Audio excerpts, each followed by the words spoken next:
Price lord. ದೇವರ ನಾಮಕ್ಕೆ ಸ್ತೋತ್ರವಾಗಲಿ. ಮತ್ತೊಂದು ದಿನವನ್ನು ಕಾಣುವಂತೆ ದೇವರು ನಮಗೆ ಕೃಪೆ ಮಾಡಿದ್ದಕ್ಕಾಗಿ ದೇವರಿಗೆ ಸ್ತೋತ್ರ. ದೇವರ ವಾಕ್ಯವನ್ನು ಧ್ಯಾನಿಸುವಂತಹ ಈ ಒಳ್ಳೆಯ ಸಂದರ್ಭಕ್ಕಾಗಿ ನಾನು ದೇವರಿಗೆ ಸ್ತೋತ್ರ ಮಾಡ್ತೇನೆ.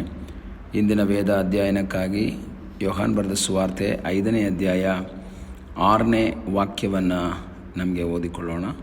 ಅವನು ಬಿದ್ದಿರುವುದನ್ನು ಯೇಸು ಕಂಡು, ಇವನು ಹೀಗಾಗಿ ಬಹು ಕಾಲವಾಗಿದೆ ಎಂದು ತಿಳಿದು ನಿನಗೆ ಸ್ವಸ್ಥವಾಗಲಿಕ್ಕೆ ಮನಸ್ಸುಂಟೋ ಎಂದು ಅವನನ್ನು ಕೇಳಿದನು.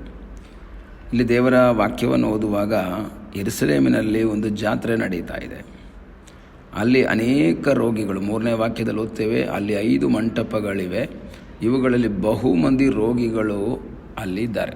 ಅನೇಕ ರೀತಿಯ ರೋಗದಲ್ಲಿ, ಕಾಯಿಲೆಯಲ್ಲಿ, ಸಮಸ್ಯೆಯಲ್ಲಿ ಸಿಕ್ಕಿಕೊಂಡಿರುವವರು ಇದ್ದಾರೆ. ಅಲ್ಲಿನ ಒಂದು ನಂಬಿಕೆ ಏನು ಅಂದರೆ, ಒಬ್ಬ ದೇವದೂತನು ಆಗಾಗ ಬಂದು ಕೊಳದಲ್ಲಿ ಬಂದು ನೀರನ್ನು ಉಕ್ಕಿಸ್ತಾನೆ. ನೀರನ್ನು ಉಕ್ಕಿಸಿದ ಮೇಲೆ ಮೊದಲು ಒಳಗೆ ಹೋಗುವಂಥ ವ್ಯಕ್ತಿ ಯಾವುದೇ ರೋಗ ಇದ್ದರೂ ಸಹ ಅವನಿಗೆ ಸ್ವಸ್ಥವಾಗುತ್ತೆ ಎಂಬುದು ಅಲ್ಲಿನ ಒಂದು ನಂಬಿಕೆ ಮತ್ತು ಹಾಗೆ ನಡೆಯುತ್ತಾ ಇದೆ. ಎಲ್ಲರೂ ನೀರು ಹೊಕ್ಕುವುದನ್ನು ಕಾಯುತ್ತಾ ಇದ್ದಾರೆ. ಆದರೆ 38 ವರ್ಷದಿಂದ ಒಬ್ಬ ರೋಗಿಯಾದ ಒಬ್ಬ ಮನುಷ್ಯ ಇದ್ದಾನೆ. ಇವನಿಗೆ ಪರ ಸಹಾಯವಿಲ್ಲದೆ, ಮತ್ತೊಬ್ಬನ ಸಹಾಯವಿಲ್ಲದೆ ನೀರೊಳಗೆ ಇಳಿಯೋದಕ್ಕಾಗಲ್ಲ. ವಾಕ್ಯಕ್ಕೆ ಮುಂದಿನ ವಾಕ್ಯಗಳಲ್ಲಿ ಓದ್ತೇವೆ, ನಾನು ಹೋಗಬೇಕು ಅಂತ ಪ್ಲ್ಯಾನ್ ಮಾಡ್ತೀನಿ, ನನಗಿಂತ ಮುಂಚೆ ಇನ್ನೊಬ್ಬ ಹೋಗಿ ಆ ನೀರಲ್ಲಿ ಮುಳುಗಿ ಅವನು ಸ್ವಸ್ಥವಾಗ್ತಾನೆ. ತುಂಬ ಜನ ಇದ್ದಾರೆ ಅಲ್ಲಿ. ಇವನು 38 ವರ್ಷದಿಂದ ಅಲ್ಲಿದ್ದಾನೆ. ಯೇಸು ಅಲ್ಲಿಗೆ ಬರ್ತಾ ಇದ್ದಾರೆ, ಬೆತಸ್ತಾ ಕೊಳದ ಹತ್ರ.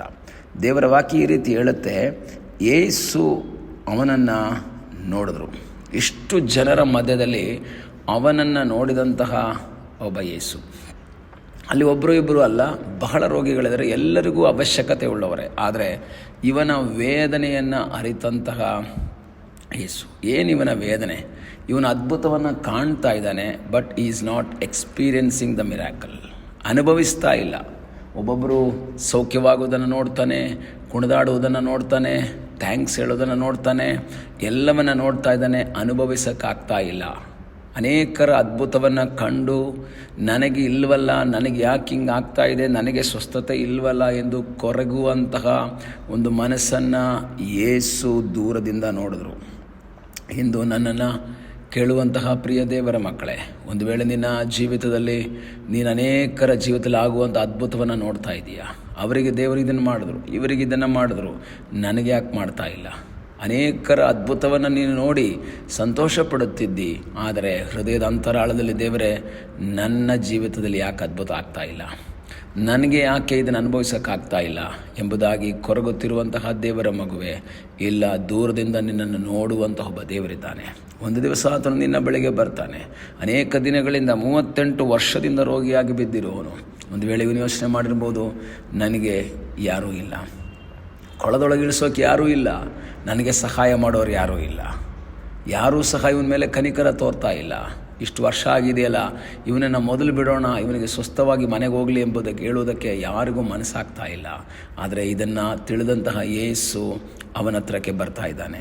ಯೇಸು ಕಂಡು, ಈಗ ಆಗಿ ಬಹುಕಾಲವಾಗಿದೆ ಎಂದು ತಿಳ್ಕೊಂಡ್ರು. ಯೇಸು ನಿನ್ನ ವೇದನೆಯನ್ನು ನೋಡುವಂತಹ ಒಬ್ಬ ದೇವರು, ನಿನ್ನ ಸಮಸ್ಯೆಯನ್ನು ಅರ್ಥ ಮಾಡಿಕೊಳ್ಳುವಂತಹ ದೇವರು, ನಿನ್ನ ಸಹಾಯವಿಲ್ಲದಂತಹ ಅಥವಾ ನಿಸ್ಸಹಾಯಕ ಸ್ಥಿತಿಯನ್ನು, ಈ ಒಂದು ವೇಳೆ ಲೋಕದಲ್ಲಿ ನಿನ್ನ ಬಂಧುಗಳು, ನಿನ್ನ ಸ್ನೇಹಿತರು, ನಿನಗೆ ಬೇಕಾದವರು ನೋಡದೇ ಇದ್ದರೂ ಸಹ ನಿನ್ನ ನಿಸ್ಸಹಾಯಕ ಸ್ಥಿತಿಯನ್ನು ಕಂಡು ನಿನ್ನ ಹತ್ರಕ್ಕೆ ಬರುವಂತಹ ಒಬ್ಬ ಯೇಸು ಇದ್ದಾನೆ.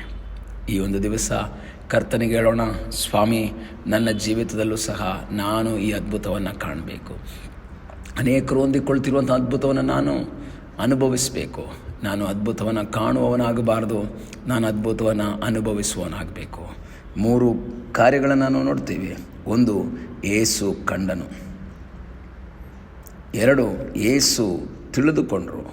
ನಂತರ 8ನೇ ವಾಕ್ಯದ ಕೊನೆಯ ಭಾಗದಲ್ಲಿ ಹೇಳುತ್ತೆ, ಯೇಸು ಅವನಿಗೆ, ಎದ್ದು ನಿನ್ನ ಹಾಸಿಗೆಯನ್ನು ಹೊತ್ತುಕೊಂಡು ನಡೆ ಎಂದು ಹೇಳಿದನು. ಒಂದು ಸ್ಪೆಷಲ್ ಅದ್ಭುತ ಅವನ ಜೀವಿತದಲ್ಲಿ. ನಾನು ಇದನ್ನು ಓದ್ತಾ ಇದ್ದಾಗ ನನ್ನ ಮನಸ್ಸಿಗೆ ಬಂದದ್ದು, ಅಲ್ಲಿ ಬಟ್ಟೆ ನೆನೆಯದೆ, ಶರೀರ ನೆನೆಯದೆ ಒಂದು ಅದ್ಭುತ ನಡೆದಿಲ್ಲ. ಆ ಬೆತಸ್ತಾ ಕೊಳದ ಚರಿತ್ರೆಯಲ್ಲಿ ಬಟ್ಟೆ ಮತ್ತು ಶರೀರ ನೆನೆಯದೆ ಒಂದು ಅದ್ಭುತವೇ ನಡೆದಿಲ್ಲ. ಆದರೆ ಇವನ ಜೀವಿತದಲ್ಲಿ ಬಟ್ಟೆನೂ ನೆನೆದಿಲ್ಲ, ಶರೀರನೂ ನೆನೆದಿಲ್ಲ. ಯೇಸು ಹೇಳ್ತಾ ಇದ್ದಾರೆ, ನಿನಗೋಸ್ಕರ ಒಂದು ಪ್ರತ್ಯೇಕ ಅದ್ಭುತ ನಾನು ಮಾಡ್ತೀನಿ. ಬೆತಸ್ತದ ಕೊಳದ ಚರಿತ್ರೆ ಹೇಳುತ್ತೆ, ಬಟ್ಟೆ ನೆನೆದು ಶರೀರ ನೆನೆದು ಸ್ವಸ್ಥವಾದವರ ಒಂದು ದೊಡ್ಡ ಗುಂಪಿರುವಾಗ ಇವನಿಗೆ ಹೇಳೋಕ್ಕಾಗುತ್ತೆ, ಬೆತಸ್ತದ ಹತ್ರ ಇದ್ದೆ ನಾನು, ನನ್ನ ಬಟ್ಟೆ ನೆನೆದಿಲ್ಲ, ನನ್ನ ಶರೀರ ನೆನೆದಿಲ್ಲ, ನನಗೋಸ್ಕರ ಯೇಸು ಒಂದು ಹೊಸ ಅದ್ಭುತ ಮಾಡಿದ್ರು.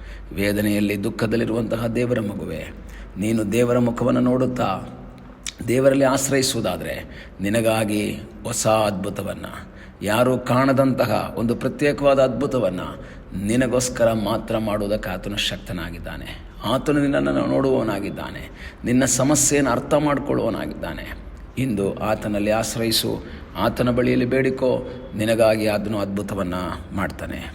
ಪ್ರಾರ್ಥನೆ ಮಾಡೋಣ. ನಮ್ಮನ್ನು ಬಹಳವಾಗಿ ಪ್ರೀತಿ ಮಾಡುವ ಪರಲೋಕದ ತಂದೆಯಾದ ದೇವರೇ, ಈ ಸಮಯಕ್ಕಾಗಿ ಸ್ತೋತ್ರ. ಎಲ್ಲರಿಂದಲೂ ಕೈ ಬಿಡಲ್ಪಟ್ಟು ಅದ್ಭುತವನ್ನು ನೋಡುತ್ತಾ, ಅನೇಕರ ಅದ್ಭುತವನ್ನು ನೋಡಿ ಸಂತೋಷಿಸುತ್ತಾ, ತನ್ನ ಜೀವಿತದಲ್ಲಿ ಅದ್ಭುತವನ್ನು ಅನುಭವಿಸಲಿಕ್ಕಾಗದೆ ನಿರಾಶೆಯಲ್ಲಿ ಯಾರಾದರೂ ಕೇಳ್ತಾ ಇದ್ದರೆ, ಈ ಅಗಲ ಸಮಯದಲ್ಲಿ ನಿನ್ನ ಮಕ್ಕಳಿಗಾಗಿ ನಿನ್ನ ಅದ್ಭುತವನ್ನು ಮಾಡಪ್ಪ. ನಿನ್ನ ಅದ್ಭುತದ ಹಸ್ತವನ್ನು ಅವರ ಜೀವಿತದಲ್ಲಿ ಇಡು ಎಂಬುದಾಗಿ ನಾವು ಪ್ರಾರ್ಥಿಸ್ತೇವೆ. ಯಾವ ಸಮಸ್ಯೆಯಲ್ಲಿ ಅವರು ಬಳಲ್ತಾ ಇದ್ದಾರೋ ಅದಕ್ಕೊಂದು ಪರಿಹಾರವನ್ನು ಕಾಣುವ ಹಾಗೆ ಅವರಿಗೋಸ್ಕರ ಒಂದು ಪ್ರತ್ಯೇಕ ಅದ್ಭುತವನ್ನು ಅವರ ಜೀವಿತದಲ್ಲಿ ಮಾಡು ಎಂಬುದಾಗಿ ನಾವು ಪ್ರಾರ್ಥಿಸ್ತೇವೆ. ಪ್ರಾರ್ಥನೆಯನ್ನು ಕೇಳಿದ್ದಕ್ಕಾಗಿ ನಿನಗೆ ಸ್ತೋತ್ರ. ಯೇಸುವಿನ ಮುದ್ದಾದ ಹೆಸರಿನಲ್ಲಿ ಬೇಡಿಕೊಳ್ಳುತ್ತೇವೆ ನಮ್ಮ ಪ್ರೀತಿಯ ತಂದೆಯೇ.